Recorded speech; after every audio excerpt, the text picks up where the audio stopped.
रहमानुर्रहीम, अस्सलाम वालेकुम जी। आज 9 जून 2026 है और कस्टम का ऑक्शन होने जा रहा है। पाकिस्तान का सबसे बड़ा, आपको पता ही है, ऑक्शन होता है जिसमें इस्लामाबाद में ये ऑक्शन होता है। इसमें जो गाड़ियां हैं इस दफ़ा बहुत सारी हैं, ये आप देख रहे होंगे जितनी खड़ी हुई हैं। सर्फ है, बाकी गाड़ियां हैं, ये देखें। और इसके अलावा ये पूरा जो है वो लगा हुआ है ढेर गाड़ियों का।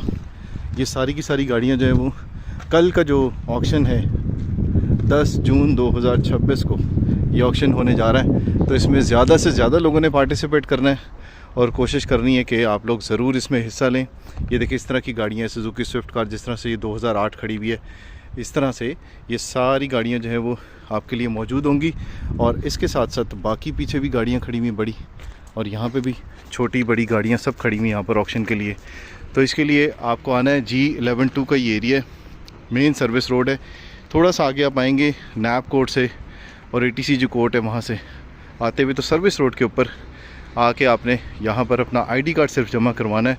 गाड़ियाँ चेक करनी है तो कर भी सकते हैं, लेकिन 10 बजे कल सुबह यानी 10 जून 2026 को ये ऑक्शन स्टार्ट होगा और ओपन ऑक्शन है, कोई भी आ सकता है, इसमें हिस्सा ले सकता है। तो इसमें ज़रूर हिस्सा लें, ज़रूर आएँ और बड़ी आसान शराइत के ऊपर आपको ये नॉन कस्टम पेड गाड़ियाँ जो है वो मिल सकती हैं।